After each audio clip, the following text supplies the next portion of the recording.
Whoa. That's a message.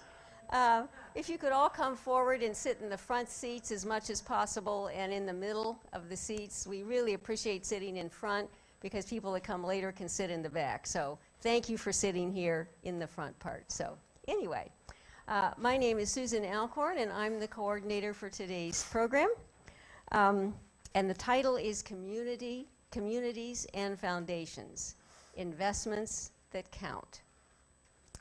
Given the subject, we hope to challenge you with some new information and perspectives, and I hope that you'll continue to think about foundations, maybe from a new set of information or perspective, and even hopefully do something about that knowledge that you have. As Unitarian Universalists, we believe in the continuing search for truth and the importance of serving others, and foundations fit right into that. We organize these forums on a wide variety of subjects to educate ourselves about issues that affect us, either directly or indirectly, or affect our communities or even the world around us. We chose today's topic because we need to develop a greater understanding of the importance of foundations in our community. Some of you know from personal experience that foundations impact the very fabric of our community, and they are an integral part of our community. The investments they make affect us economically, artistically, environmentally, educationally. It's really something to think about when you really pause and consider the importance of foundations. In Cuyahoga County, there are over 1,400 private, corporate, and community foundations. We're known nationally for the amount of work we do with foundations. They have tremendous impact on our nonprofit organizations, and they provide millions of dollars not only to help them fulfill their mission, but with goals and other kinds of support that can only come from foundations. How many here have had some kind of relationship with a nonprofit? Oh, wow. Okay, I'm not surprised. I'm not surprised. I'd now like to introduce David Abbott, Executive Director of the George Gund Foundation, the second largest foundation in Northeast Ohio, with assets of $530 million and a distribution of $25 million last year. David became executive director in 2003. Prior to that, he served as president of University Circle, executive director of the Rock and Roll Hall of Fame and Museum. There's our supporter there from Rock and Roll. And executive director of the Cleveland Bicentennial Commission. He was also Cuyahoga County Administrator, and earlier in his career, a reporter for the Cleveland Plain Dealer. David Abbott holds a bachelor in political science from Denison University, a master's in journalism from Columbia University, and a law degree from Harvard.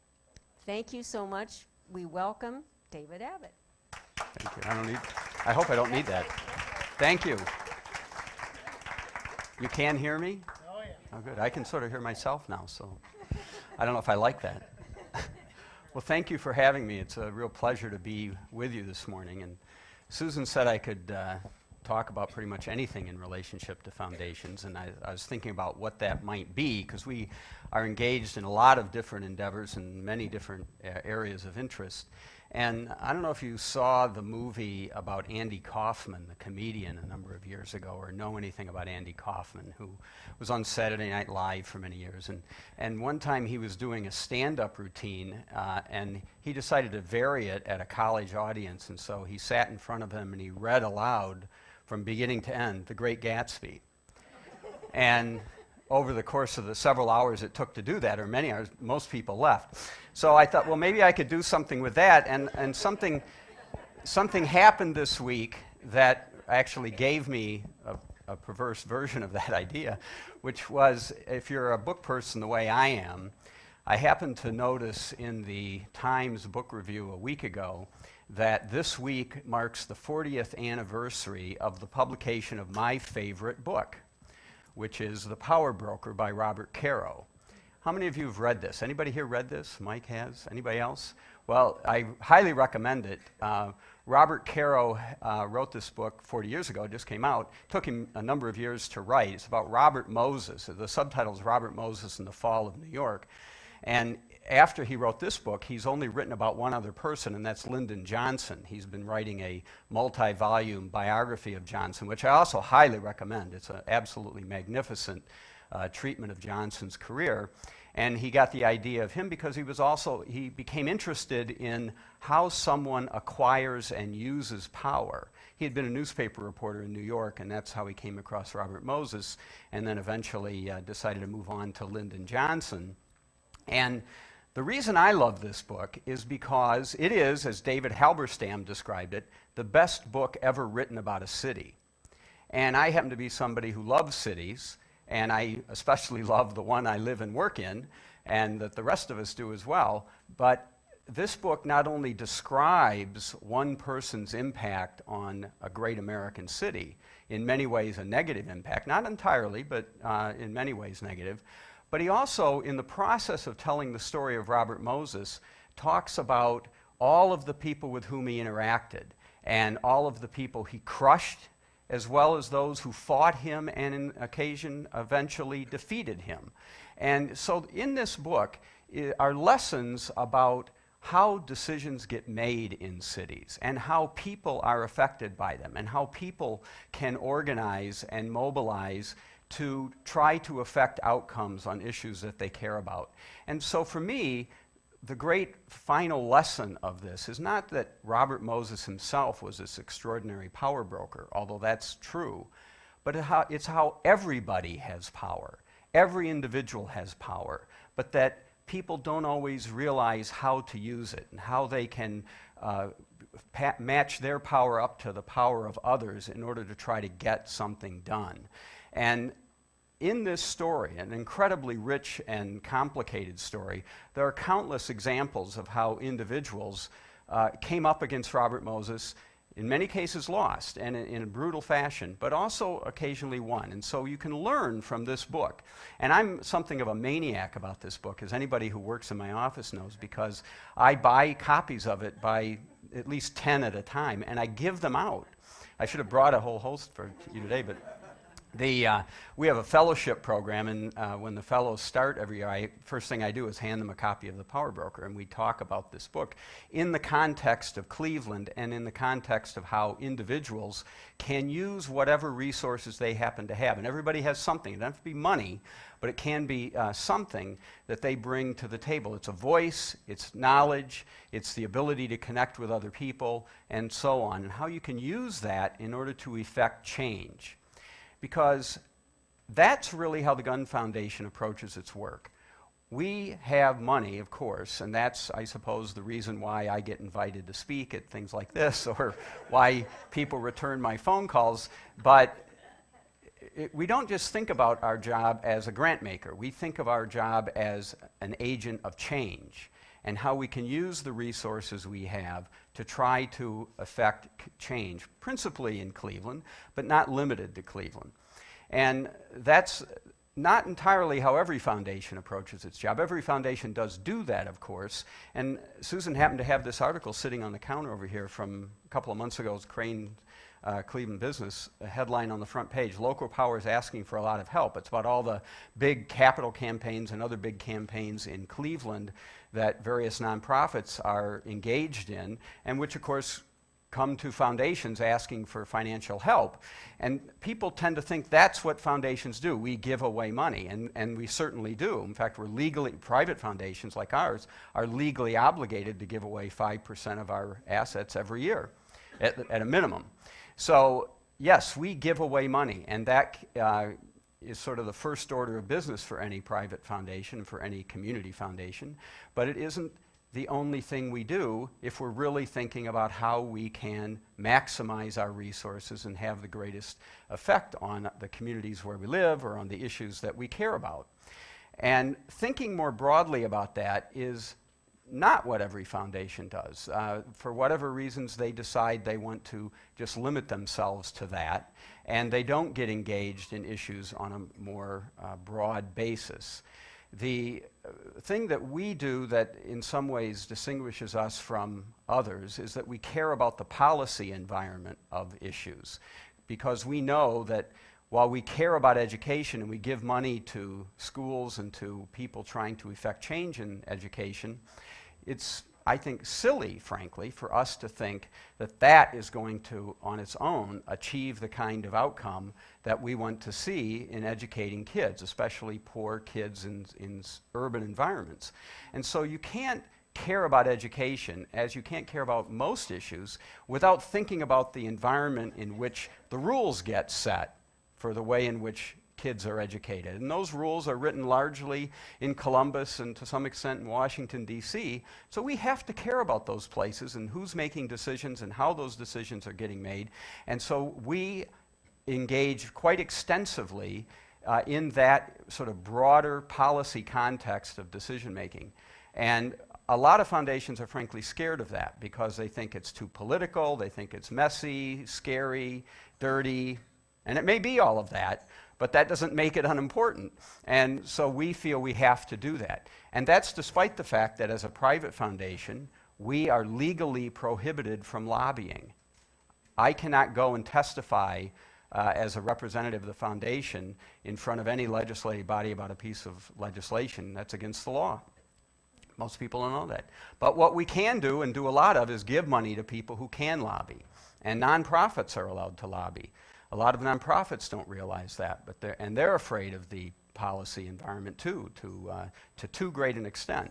But we give a lot of money to organizations that do that because we recognize that's how you can make the greatest impact. And so it isn't just that we give money to the transformation of Public Square or to the improvement of University Circle, although we do those things, but it's also about trying to make a greater and more extensive change in the community that we are centered in as well as beyond. And so let me just give you a few examples of that that just come from our work, but we're engaged in lots of different things, so if you have questions later about others, I'm happy to answer them. I mentioned education, and that's one that we have been deeply engaged in for a long time. We focus principally on the Cleveland Municipal, or now Metropolitan School District, because in the city of Cleveland, it's still the biggest deliverer of education to kids, even though for decades it has been a broken system in many ways. But we have been working in a very in-depth way for a very, very long time. My predecessor and the previous head of the Cleveland Foundation were largely responsible for leading the effort to have an appointed school board in Cleveland instead of an elected school board. And that was an important, and I would say essential, but not sufficient change in the way in which the Cleveland schools operate in order to get the kind of change we want. And so since then, we've been working on trying to really help the Cleveland schools rethink the process of delivering education. Most of the way people think about education in this country is driven by how they themselves were educated. You know, we all have been through school, so we all think, oh, well, if it only was the way it was when I was in 5th grade or 2nd grade, it would be okay. Well, that's crazy, frankly, because the world has changed so much. We need to be thinking quite differently about how we educate kids, because we are in global competition, and so how we educate our children is matters, because they're up against the way the Finns educate their kids, or the way the Australians do it, or the Chinese, or any number of other places, and so we have to think about that. And it starts by asking ourselves, how do you educate that kid? That you know, if it's a poor kid, how do you take a poor kid from an environment where they weren't exposed to books or language even at an early age, and come into school with deficits that put them at a disadvantage with other kids? How do you do that? And so we have been in a very extensive process with the Cleveland schools around that for a number of years, and it's been embodied in the last couple of years in what's called the Cleveland Plan. And you've probably heard something about it because it's gotten a lot of publicity in the newspaper and beyond. And it really is a dramatic change in the way we educate kids. And it involves state law changes, union contract changes, as well as rethinking the actual mechanisms of delivering kids, and principally recognizing that you don't do it in a one-size-fits-all manner. And that's why you may have heard about what's called this portfolio approach to schools in Cleveland, so that is developing this diverse array of high-quality options for parents and their children that are of various sorts. The most interesting one that just opened a couple of weeks ago is called the Bard College Early High School program. Kids who go to that will graduate, it's a high school, and they will graduate with 2 years of college credit from Bard College, which is in New York along the Hudson River. And that's a very concrete example of the role our foundation has played in this, because one of the guns, and I should mention none of the guns live in Cleveland anymore, but they are scattered around the country, and some of them in New York. One of the guns had a daughter who was attending the Bard College Early High School in New York City, and brought it to our attention. And so through Ann Mullen, who was our program officer for education, started talking to the Cleveland schools about the option and brought Bard College to Cleveland, and the discussion began, and now we have just opened the last couple of weeks that as one of the options in this growing portfolio of schools. But it wouldn't have happened without this very day-to-day, deep relationship that exists between us and the Cleveland Foundation and the Cleveland schools. It's almost to the point where Ann Mullen and her counterpart at the Cleveland Foundation, Helen Williams, are on the staff of the Cleveland schools. I mean, they're over there all the time, providing guidance, input, research, and money to do things that the schools can't otherwise do. And in fact, we're principal authors of the Cleveland Plan. And that's an example of a foundation doing a lot more than just giving away money, but really getting into the weeds with an agency in order to try to create the change that we think is needed in order to accomplish what we want. And we do that not just because we care about education, but because we care about Cleveland. Cleveland, the city, can't succeed without having a school program that really attracts and keeps residents. And even if many of you live here in Shaker Heights, you're affected by that, because whether you like it or know it or not, you all live in the second poorest city in America to outsiders, because that's how Cleveland ranks according to recent data, and it's been 1 or 2 for many years. Well, even though you may think, well, I don't live in the city of Cleveland, you're affected by that, because to the outside world, you're all part of Cleveland, and if an employer is thinking where to locate a business, and I don't want to go to Cleveland because it's the second poorest city in America, and all that goes with that. Well, guess what, folks? We're all affected by that, no matter where we live. And the ability of our kids to find jobs is affected by that. And so the central city is hugely important to anybody, anywhere in greater Cleveland, whether they acknowledge it or not. So that's one example of how we are trying to make change by getting involved with the schools. Out of that, and part of the Cleveland Plan, is to give every kid in Cleveland the ability to go to school, to start school, with the ability to succeed. And that means early childhood education. That you can't expect kids, especially kids from impoverished backgrounds, to show up at kindergarten and be able to get through school and to be able to graduate from school with the ability to compete with everybody else who came to kindergarten way ahead in terms of vocabulary and math and social skills. And so it means that we have to do a much better job of providing early childhood education. So a part of the Cleveland Plan is what is called Pre-for-Cle, Preschool for Cleveland Kids.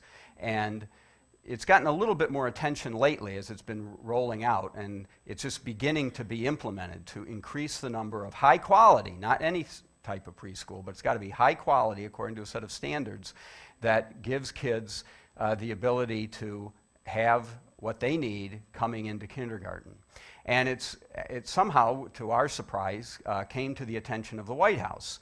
that the Cleveland Plan not only was this extensive engagement with philanthropy and with nonprofits and unusually with high-quality charter schools in Cleveland, but also had this component around early childhood education. And so the White House is interested in having a convening here in maybe December. We're trying to get a date around it, but they invited Jeffrey Gund, who is our board chair, to a very small meeting on Tuesday at the White House with the president and Arne Duncan, the Secretary of Education, and about 6 other philanthropists from around the country. So, among other things, he could talk about what we're doing with this plan because they are so interested in how this could be replicated nationally, how this partnership, which at the moment is the only one of its kind in the country, could be taken national because, as you may know, President Obama is very interested in expanding early childhood education across the country.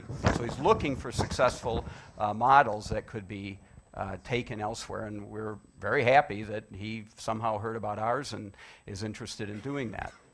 Another example, and that would, again, not have happened without our engagement. In fact, Marcia Egbert, our Human Services Program Officer, along with Eric Gordon, the CEO of the Cleveland Schools, co-chaired that effort to create that component of the Cleveland Plan.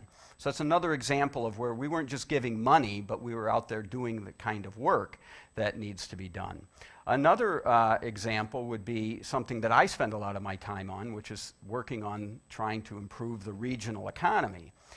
That it's not thought of necessarily, at least automatically, as something foundations would be engaged in. You know, we're required to give money away, and we can only give it to charities. We can't give it to just anybody. We can't give it to a private business or an individual. So what's that got to do with the economy? Well, the fact is that if we don't have a robust economy in our community, we will not have the resources to provide the support that schools need, that human services programs need. It's a huge issue, and so about 10 years ago, and in part because of work that Bob Miller did at the Generation Foundation to challenge philanthropy, to give a certain amount of money each year to economic development efforts. Out of that conversation and that challenge came what came to be known as the Fund for Economic Future, a collaboration of foundations that has been in existence now for more than this decade, pooling money to try to advance the regional economy and to do it at a more accelerated pace. And we have been working together, which is not easy because foundations are, for all the good things I'm talking about, can also be challenging organizations. We are people who have the privilege of giving away money. And if any of you have dealt with foundations, you probably know that you approach them for the most part as a supplicant, and you tend to be nice and polite. So foundations almost never get anybody yelling at us. We almost always just get people telling us thank you and how smart we are, and they laugh at our jokes and that kind of thing. And that can be actually kind of a disabling phenomenon, if we allow it to be. And the great thing about the Fund for Economic Future is we're all funders, and so we sit around the table and we make decisions in complete candor. And we have that kind of critical feedback loop built into our process that gives us that input, which we typically don't get because people always feel like, well, I got to be nice to him even if I think he's an idiot, because I might get money the next time, even if I didn't get it this time. And so we live in this bubble, and that's a dangerous place to live. So as we engage with our community, we're always looking for ways to pierce that bubble. And the fund is a great one for doing it because we are all funders, and we sit around the table and share views in candor, as I said. And we set it up in a way so that if you put in, to be a member, you have to put in $100,000 over a 3-year period. And we've been repeating that now. We're in our 4th cycle. But no matter how much more than $100,000 you put in, you still only get 1 vote. And so it took away the expectation or the fear that the largest foundations would dominate the conversation and the decision making. Rather, it's a flat table, everybody sits around it, and we long ago stopped thinking about who puts in how much money. It's all about what you bring to the table and how intelligent your points of view are and how well you express them. And so we have some really great discussions, and I think we've made a positive contribution to the region's future. And we have, for the last couple of years, been working really hard to try to extend that partnership from philanthropy to one with the business sector in Northeast Ohio. And it's an ongoing process. You may hear something more about it in the not too distant future. I mean, some days I think we're on the brink of success, and the next day I think this is all going to fall apart. Because as challenging as it can sometimes be to get foundations to work together, because this bubble we live in also tends to make us individualistic and not willing to collaborate, business is, in fact, to my surprise, harder to get focused on these issues. And the kind of turf issues that we sometimes too willingly ascribe to government actually afflict businesses to a much greater extent than I realized, and we're trying to work to overcome that. And so developing a true regional agenda, which must also be shared with the corporate, not the corporate, but also with the government sector, so that we have this kind of partnership that we need in order to succeed economically, in order to have the resources to do what we want and the jobs that we want for our children. So that's another thing that I spend an awful lot of time on, and I'm currently co-chairing this effort with Tim Timken, the president of Timken Steel down in Canton. And it has been a long and in some ways painful slog to try to build this partnership. And on this particular day, I'm optimistic, but we'll see. It's not easy. But that's another example of how we're engaging with our community and looking for partners, looking for allies, so that, yeah, we may have a lot of resources and not everybody else does, but we've got to find a way to maximize those, no matter how many you have, in order to achieve the greatest outcome. And I'll give you one last quick example of something we're engaged in. One of our program areas is the environment. We care a lot about the physical environment and the natural environment of our community and our world, and aren't too happy with the direction that a lot of it is heading. And it actually occurred to me back in 2004, when John Kerry lost the presidential election, that if he had run a different kind of campaign, he could have won Ohio. He only lost by 3%. That he could have won Ohio, and if he had won Ohio, he would have been elected president. And I always believed, and I continue to believe, that political office holders and political office seekers fail to recognize the right way to talk about the environment as a political issue to their advantage and to our advantage.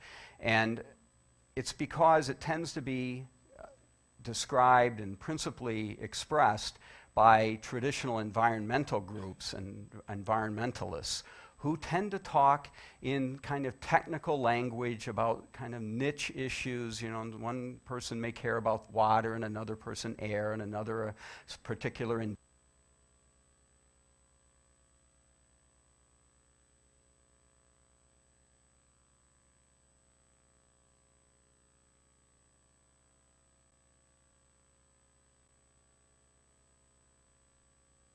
Am I back on? I'm back on. We'll see how long I last. There may be no questions. Anyway, it became frustrating to see environmental issues expressed in a way that wasn't connecting with people. And so we set about convening all the grantees that we have in the environment in the state of Ohio, and started talking with them about this issue. And we did a lot of survey research. We ended up developing this lexicon with the help of a professional firm that came to be called Mainstream Green. And it's basically how you talk about the environment to average people so that they care about it.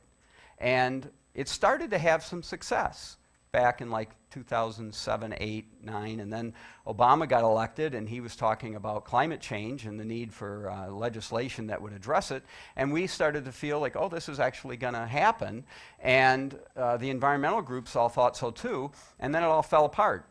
Cap and trade legislation failed in the Senate, and environmental groups had spent all of their time and money, and foundations had mostly spent all their time and money focusing on what you might call an inside the beltway kind of effort, lobbying members of Congress to try to get legislation passed, and it failed. And the reason it failed was because we were not demanding it.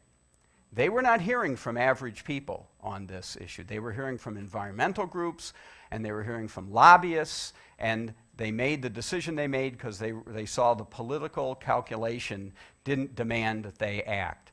And that remains the case today, but I continue to believe that it can change. And it can change if we organize, and if we use some of the lessons that come out of a book like The Power Broker about how people can organize to demand change. And if you think about it, it's not about changing the point of view of, you know, somebody riding around in a pickup truck with a, you know, a shotgun in the back and not caring about the environment and thinking that, you know, we need to mine more coal and it doesn't matter what you put into the air. That's not the mind we need to change. All we need to change are those 2 or 3% of independent voters who could be persuaded if they were approached in the right way and were talked to not in terms of technical data, but in terms of the values that they hold dear, especially things like health and their children and the future of their children. And I know that there are more than 3% of the electorate in Ohio who could be persuaded if approached on that basis. And so what we have been doing since the failure of the cap and trade legislation, it took us a while to figure out a course of action, but we decided to reach out to our foundation colleagues around the country who had some interest in this issue and to try to get them to change their behavior. Instead of funding lobbying inside Washington, what we've been doing is organizing in Ohio, and we've now assembled a fair number of national funders who have come to Ohio, put money into Ohio, and we have hired various pollsters and survey researchers and organizers to start reaching out to that 2 or 3%, targeting districts in Ohio that are the most likely to be switched, because we know that the districts won't be rewritten for another 8 years, and so we've, they're redrawn for another 8 years. But we've got to start focusing on a few if we're going to try to build the public demand for change on climate change. And if we don't, then I fear for the future of our species, frankly, for our planet if we don't act. But we know that it's not going to happen just by asking people to listen to the data and make change. And so we have been engaging in that, and that's far beyond grant making, but that's another example of how we try to approach our work that goes beyond it. And that's something that all of you can be involved in too. And so I think I must be out of time, and Susan's going to turn it over to you. I don't know, I guess this microphone's not working, so I'll just talk very loud. I'm going to give you that's all right. Better with the microphone. Yeah, much better. Okay, all right. I'm just going to pass these clipboards, and if you want to continue to get reminders of these subjects that we have on our forums, please sign your name and email, and we will see that you get a reminder of upcoming forums. So we'll get this started, and we'll transition now to questions. And we have 2 question microphone holders. So please speak into the microphone so everybody can hear the question clearly. Thank you.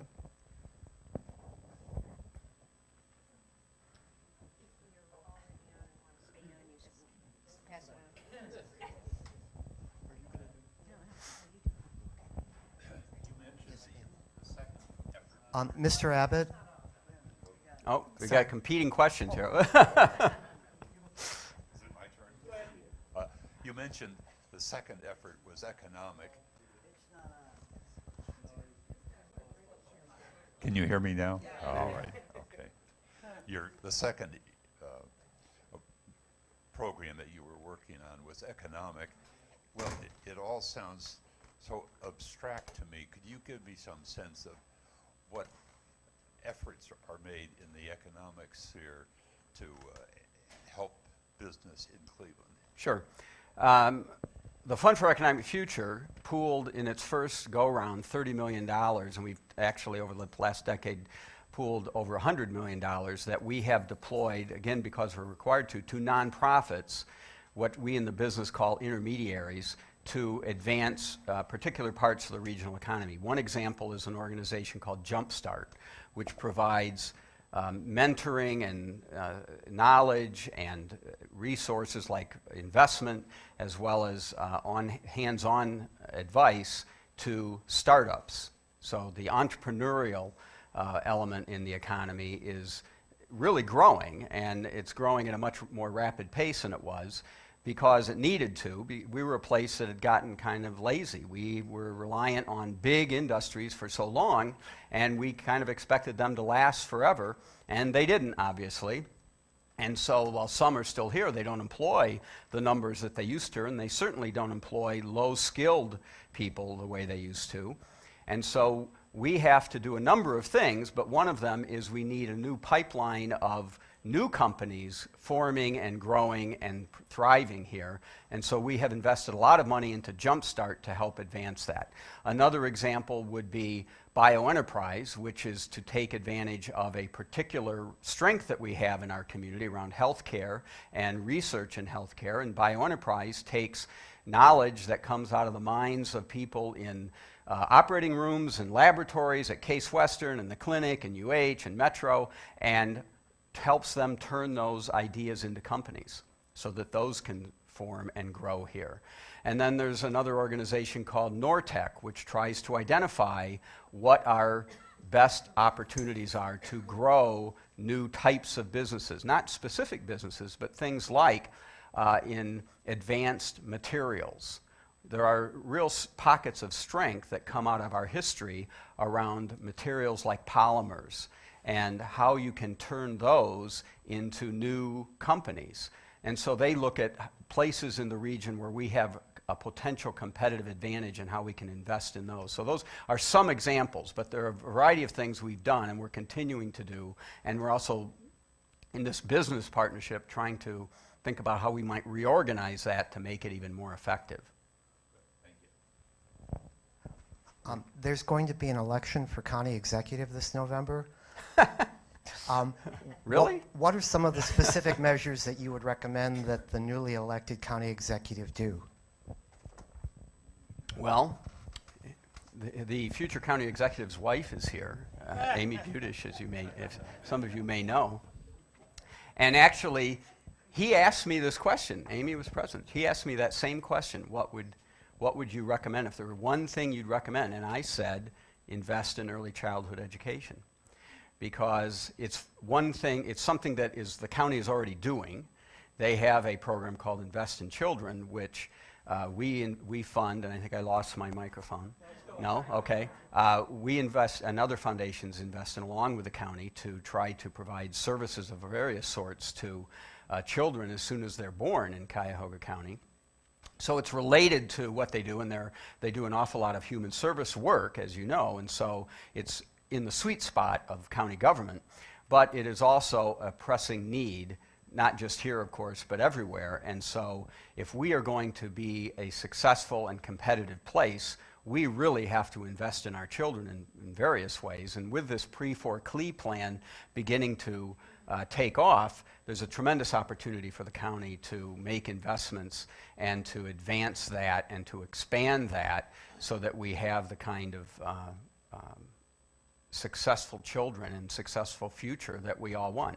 So that was my answer. Was that, I mean, there are lots of things, of course, and as I hope I made clear in my remarks, we care about this place just as I know Armin Budish cares about this place, and the opportunity to advance this is great, but it isn't one thing. It is always lots of things. And in fact, I was going to read this one thing I happened to spot on the web just yesterday, which was, if you know who Jane Jacobs was, she was a great urbanist in New York City and the great opponent of Robert Moses. And she was, in this article, that was talking about how she viewed things and how it's come to be ratified by lots of scientific research. And I just want to read this one sentence. She urged city makers to understand the real kind of problem a city is. Not a conventional problem of top-down mechanical or visual order, but a complex problem of interacting factors that are interrelated into an organic whole. That's absolutely true, and that means our response, if we care about a place, if we want to advance a place, we can't just do one thing.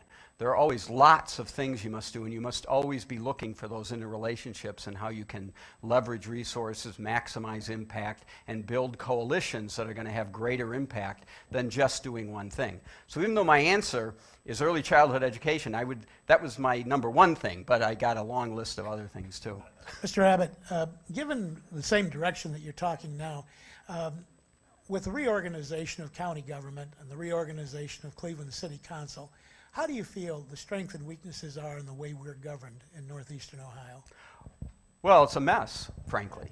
And the reason why it's a mess is just a product of our history. It's because we just have too many governments.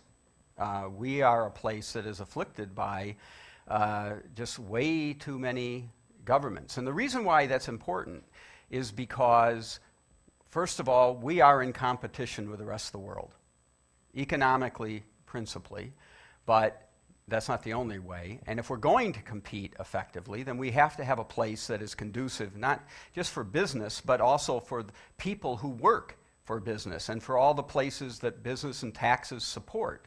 That means we have to have great educational systems, and we have to have early childhood education, we have to have workforce that can actually do jobs, we have to have people thinking of new products, new companies, and that's impeded by the fact that in Northeast Ohio, we've got something like 750 local governments. And it's a problem because we spend an awful lot of money on it, that if you could reduce some of that or make it more collaborative, and I'm not optimistic that we're going to be getting rid of a lot of local governments, but if we could make them more collaborative and could save some of that money and redirect it into more constructive use, then we would be better off. But it's not just a factor of money, it's because that fragmentation makes our voice in the world fragmented. It's very hard to have a regional voice that's coherent, and we know that other places have them, but it's very hard for us to do that when you have so many elected office holders who are competing for their own jobs and competing for their own communities. We spend too much time fighting each other and competing against each other.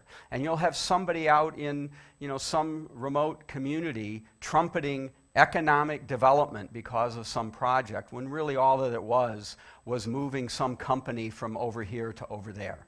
It did nothing to improve our regional economy, nothing. In fact, it may have hurt us because it may have involved some sort of deal to lure them out there that made it a net loss economically. And it almost certainly was a net loss environmentally because of the way we consume green space and leave behind abandoned hardscapes and infrastructure that still has to be maintained in some way. And so that is a net loss. And then the other way in which it's a real net loss, and I mean, as an aside, look at the front page of today's Plain Dealer. There's an article about a research study by Tom Beyer at CSU about the decline in property values in Cuyahoga County because of this continued migration. So there's that kind of net loss as well. But the one that really kills me is as we sprawl out like that, because we're so fragmented and you have all these people competing and so they're able to pull stuff farther and farther out and think they're doing a good thing, is what it means to us as a community as a whole and for our children as they think about where to live. Now just think about it. You've all got kids, I'm sure many of you have kids, and you think about the choices they are faced with. I am sure, as I know I am personally affected by this, because they look at communities that are vibrant and urban and have great places that are urban and diverse and interesting, and that's the kind of place young people want to live. And we don't do as well in that, even though there's a lot of work going on to make that more true here. This continue out-migration means that we have all this sprawl, but we don't have as vibrant a downtown and as vibrant urban neighborhoods as we need to compete for young people. I've got 3 sons in their 20s. They're in New York, Shanghai, and Chicago, not in Cleveland. And I really hate the fact that that's the way it is. But that's going to be true for all of us and all the people we know if we don't do a better job of not just investing in the central city because it's what we need to compete for talent, but because you know, we just continually keep moving farther and farther away from each other and everything that that means. I would be interested, well, first of all, I should say that I understand that this year we got bumped to number 3 for percentage of kids below the poverty level by Cincinnati, and that 3 of the 5 cities that are in the top 5 with respect to impoverished kids, out of the 75 cities with more than 250,000, 3 of the 5 of them are in Ohio. My question, my wife and I retired 5 years ago, and we tutored algebra at East Tech and reading there, and subsequently EPRAP and STEM, STEM school. Anyway, and then in Fort Myers the last 2 winters at Title I school down there. One of the things that really struck me is that there are, as you must already know, an enormous number of bright kids who can be developed in a culturally deprived environment. And I particularly remember one kid where we had a test that he was given, and he said, "Gee, do I have to write it down? This is a 4-digit subtraction." And I wrote it down and did it, and he gave me the answer off the top of his head without writing it down. My question, we were looking for places to tutor in the summer here in Cleveland. I was told the Cuyahoga County Library had a program. They did, and they would say early in May we're still going to have it, but there wasn't any this summer. We asked several other organizations and found nobody with an active tutoring program for kids during the summer, which I think is a critical need. And you may know more about this than I do, but we contacted half a dozen organizations and found nobody that wanted tutors. I just asked it. Whether, which tutoring programs are available, I actually don't have any detailed knowledge, but there are organizations like the libraries and a number of nonprofits like the Literacy Cooperative that probably do know. They didn't either? Well, that may be something that is falling between the cracks that needs to be addressed. And one response I would hope we as a community provide is to shrink the crack by having a shorter summer. We need a longer school year. Kids need to go to school more than they do now. You know, we still largely are operating on a school calendar that, you know, derives from a 19th century agrarian economy and aren't really wrestling with everything that needs to happen to make that change. It's starting to, but we really need to approach it differently. Again, thinking about the kid, not the adults in the system, and to say, okay, what's the best way to educate that kid? And that does mean providing learning opportunities, whether it's tutoring or actual schooling, for a longer period of time in the year, so that they don't lose what they learned over the summer, which is a big problem. Amy.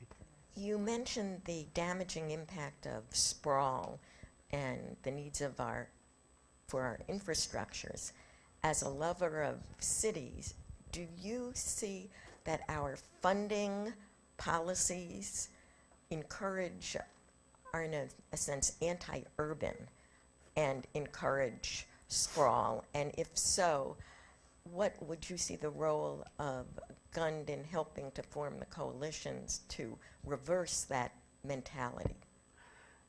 I totally believe that current policies are anti-urban, and therefore I would argue anti-people, because they do encourage building more and more highways, because that's where most of the transportation money goes. And by building highways, and it tends to go toward new highways as opposed to repair of existing highways and bridges, you're just encouraging moving farther and farther out, and all of the costs I mentioned before and others I didn't are follow on, and we end up bearing that burden because the policies are that way. And it's that way because there are a lot of powerful forces that demand that it be that way and who benefit from having the policies that way. And so what we need to do as people is to organize against it. I'd call your attention to the Northeast Ohio Sustainable Communities Initiative, which you may have heard something about. It wrapped up with a report a number of months ago and is now being housed, at least temporarily, inside the offices of NOACA, the awfully named Northeast Ohio Area-Wide Coordinating Agency, which is a 5-county metropolitan planning organization dictated by federal transportation law. And the effort of the Sustainable Communities Consortium is to elevate the awareness of issues like this, about the cost to us of sprawl, and to suggest ways, policy ways, and for people to be involved in making that change. So I'd urge you to go online and look at that, and to look for opportunities to be engaged as citizens. I know you're all part of the Greater Cleveland congregations, and this parishes, and that you might look at those issues as ways to be involved in your community, because until people demand that we do things differently, they won't change. And it doesn't have to be everybody, but it's got to be enough people organized, mobilized, and expressing their views so that policymakers actually do hear them.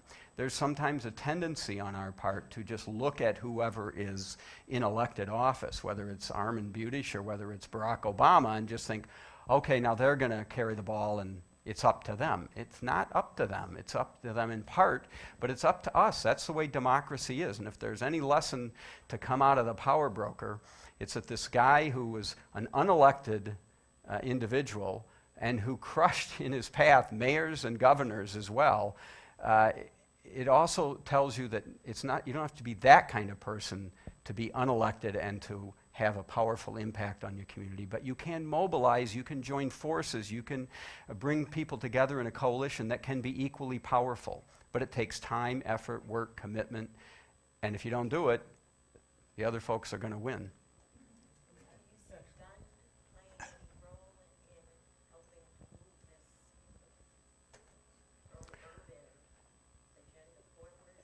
Well, there are a lot of ways. One is that we do and have supported the Sustainable Communities effort, and will continue to do so and look for ways to do that. We talk about it a fair amount. We also, I mean, you could argue, we view it as sort of an inside game, outside game. The inside game is making investments in the central city of various sorts, whether it's public square or neighborhood revitalization or the Cleveland schools or various human services programs that principally affect residents of Cleveland. All of that inside game is important because it helps make Cleveland more attractive and competitive. But there is also this outside game of being engaged with policymakers. So there's an organization in Ohio that we helped launch about 8 so years ago called Greater Ohio, which was developed as a policy voice around these issues in Columbus. And it had not existed previously. We had the idea for it because we found out Pennsylvania had one. And the Brookings Institution was doing this research in Pennsylvania with the aid of an organization called 10,000 Friends of Pennsylvania. And we didn't have anything like that. And so we helped launch this organization called Greater Ohio. And that's an organization you could connect with, because it is the group that speaks to legislators and other office holders on a regular basis about these issues to try to bring to their attention the damaging effects of the policies that they have endorsed and try to get them to change their mind. It is not an easy fight, and right now, you know, you have to look for ways to advance an agenda, even in an environment that you think isn't conducive to it. And so I was actually heartened when I saw on PBS recently, you know, the local PBS, a discussion between two people. One was a former Republican legislator from Southern Ohio who had been very involved in Greater Ohio because he comes at it from the point of view of farmland preservation. That if we don't change our policies, we are going to lose all of the farms and all of the life and economy that goes with that. The other was a very conservative Republican legislator from my hometown, Fremont, Ohio, who was advocating for a change in the way we approach investments for infrastructure, because he simply recognized that we're not going to be able to pay our bills. And he was calling for a tax increase in order to fix roads and bridges that already exist, because he drives around like we all do and get tired of potholes and get tired of things not being in good repair, and recognizing that a blanket anti-tax point of view was not going to advance anything. This was Rex Damschroeder. I don't know if you know Rex Damschroeder, but I mean, he's about as conservative a member of the Ohio legislature as there is. So there was these two guys, both Republicans, both conservative in their own way, but both recognizing that there was some change that needed to occur. That's an opportunity for a coalition, perhaps among unnatural bedfellows, in order to get something positive done. And so you have to look for opportunities for that, whether it's through the Sustainable Communities Consortium or through Greater Ohio or on your own. That's the kind of thing we need to be doing. Sport teams are always looking for talent and pay for it. The sport team that we have in Cleveland is the educational system. How do you get talent? How do you pay for it? How do you really get the kind of talent in teachers that the school needs? How do you go about doing that? Well, I'm not sure I have an answer to that question. That's I'll give you a few thoughts, but that's a national problem. We don't value teachers as much as we should, and we compare what teachers are paid compared to many other professions. They're wildly underpaid, and to the extent that the remuneration is the attraction for people entering a profession, and it certainly is to some extent for everybody, that's a problem. Some people enter professions solely on the basis of passion and commitment, and so for them it isn't as much of a problem. But it is a national problem. If you look at a place like Finland, which is regarded as perhaps the best public education system in the world, they pay their teachers extraordinarily well. But they've made a national commitment to it. We have not done that. So I think there has to be a change at that level.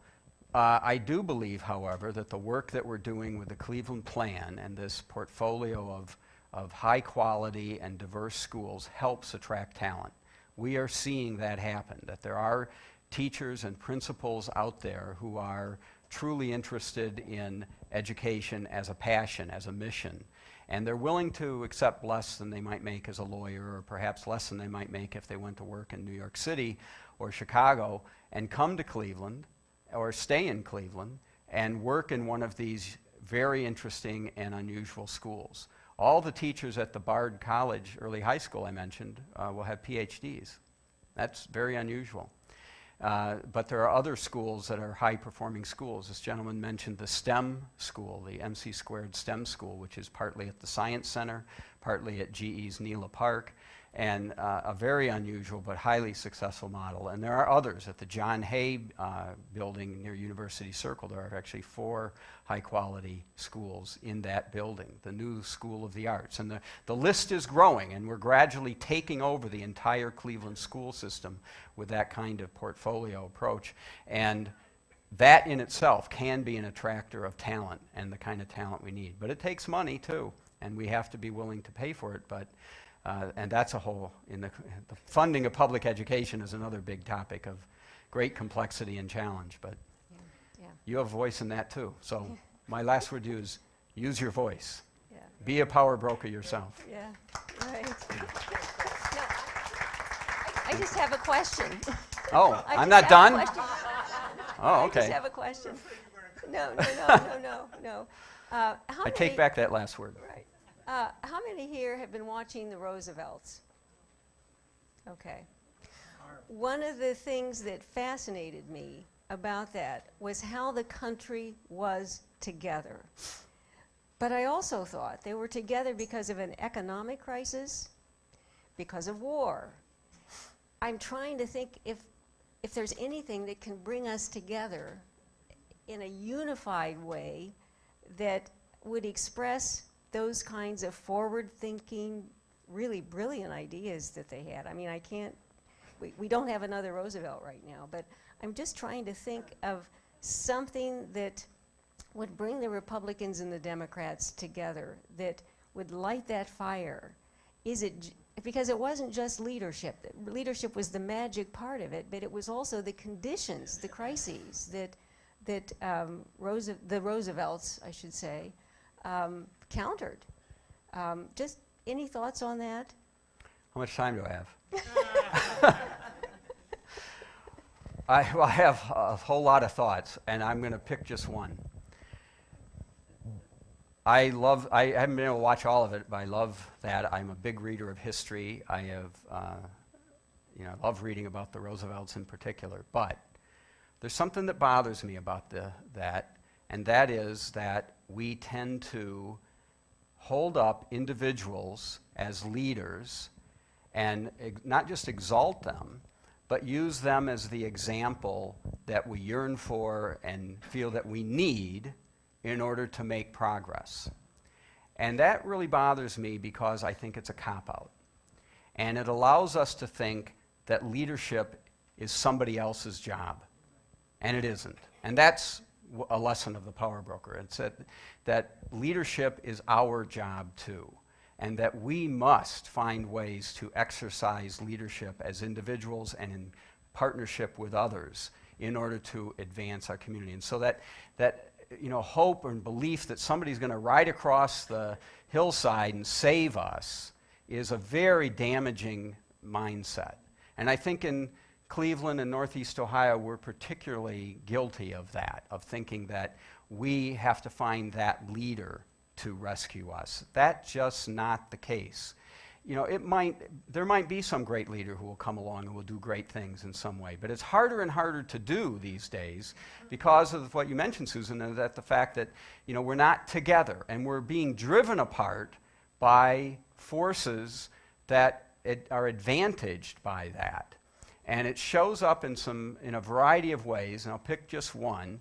I mentioned it before, and that is the way legislative districts, both in states and for national elections, are drawn, where it's such a highly partisan exercise, and now a very scientific exercise that can carve districts in a way to maximize the outcome for the benefit of one party or the other. And at the moment, it's the Republicans who have taken tremendous advantage of this. I mean, just look at the way Ohio is divided. Most of our congressional and legislative seats are held by Republicans, but the state went for Obama in the last 2 elections.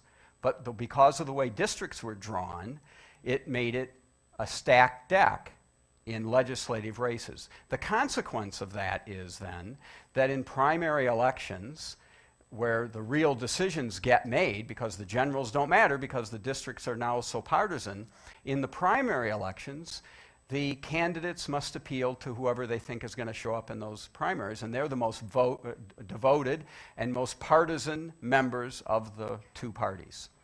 And as a result, we have tended to be more extreme. And I think I'm a Democrat, so I'm going to say that I think it's mostly the Republicans who are guilty of this, and the most extreme voices are on the right. And that tends to be showing up in our political discourse, that you see the dialogue has moved more and more to the right. And that is in itself a challenge, but the real issue is that you end up having no common ground, and that independent voters, independent voices tend to get lost in that kind of system.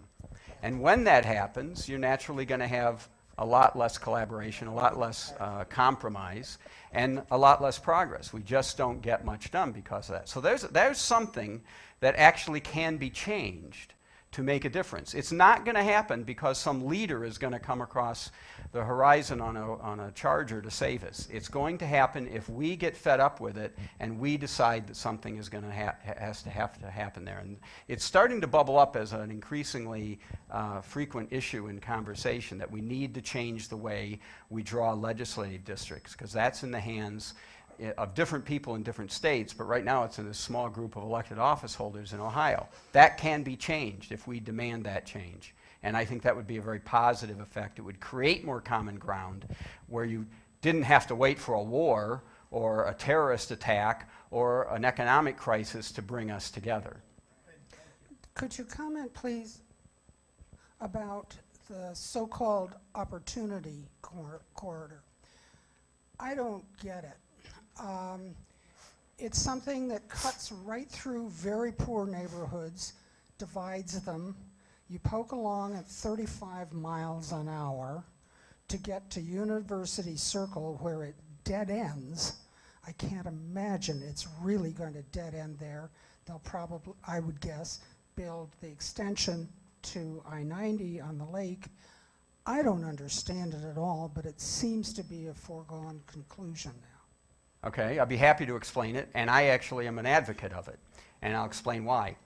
As Susan mentioned, my job before this one was as president of University Circle Incorporated, and at that time, ODOT was developing plans for the inner belt and building the inner belt bridge, et cetera, and they were looking at things, and they proposed, again, not for the first time, building a freeway from the end of I-490 and East 55th Street, extending to the northeast, connecting to 90.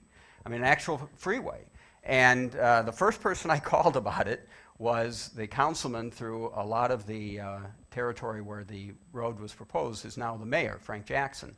And we went to ODOT meetings together and eventually, with lots of other people, defeated that crazy idea because that was going to really mean devastation to an awful lot of territory. The Opportunity Corridor isn't like that at all. It's a street. And it goes from where I-490 ends and connects into the road system, not just in University Circle where it connects to East 105th Street and actually becomes a part of it, but also to the roads in between. It will become an integrated part of the neighborhood there. And if you travel along the path proposed for Opportunity Corridor, you will see there is very little in its way. It tends to follow the RTA right-of-way, and there's relatively little eminent domain required. There may not be much of any required actually to do it.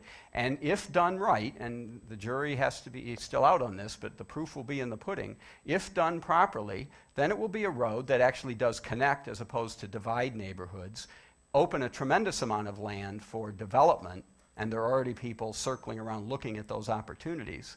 And so I think it actually does deserve the name Opportunity Corridor. I'd call your attention again to the story on the front page of today's Plain Dealer, where Tom Beyer, the author of this study, noting the decline in property values in Cuyahoga County and the threat that poses to us, also comes out very strongly in favor of Opportunity Corridor and explains why he believes that Opportunity Corridor will have a beneficial effect to try to reverse the trend that he identified in his study. I'm sorry, we have to kind of close the discussion right now. After the forum, certainly ask David Abbott your question or comments. You can speak up. I'm sorry, I forgot the microphone here. We're nearing the end here, and I just wanted to say afterwards, after the forum ends, you're free to talk to David Abbott about any other issues or questions you might have. I do want to mention the forum next Sunday, which is September 28th. We're going to have Brandon Schratowski, founder and CEO of Edwin's Leadership and Restaurant Institute, and he will speak to us on the difficulties that former inmates have upon leaving prison. 2 Sundays from now, October 5th, we will have Shakira Diaz, Policy Director of the ACLU, who will discuss the criminal justice system we currently have and priorities for reform. You are all invited to this morning's service upstairs. Reverend Budd will be talking about beginning again.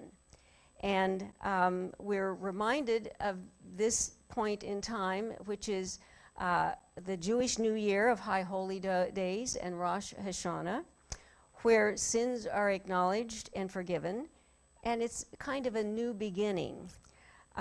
Unitarian Universalists may also be reminded about this tradition, even though we don't have a day set aside for consciously atoning various times when we miss the mark. But we do want to think through some of the issues here, and it begins with the difficult work of forgiveness. So you are all invited upstairs. And I do want to express our appreciation again to David Abbott for a wonderful discussion. We so appreciate having him with us. Thank you so much. Thank you. Jack Allman.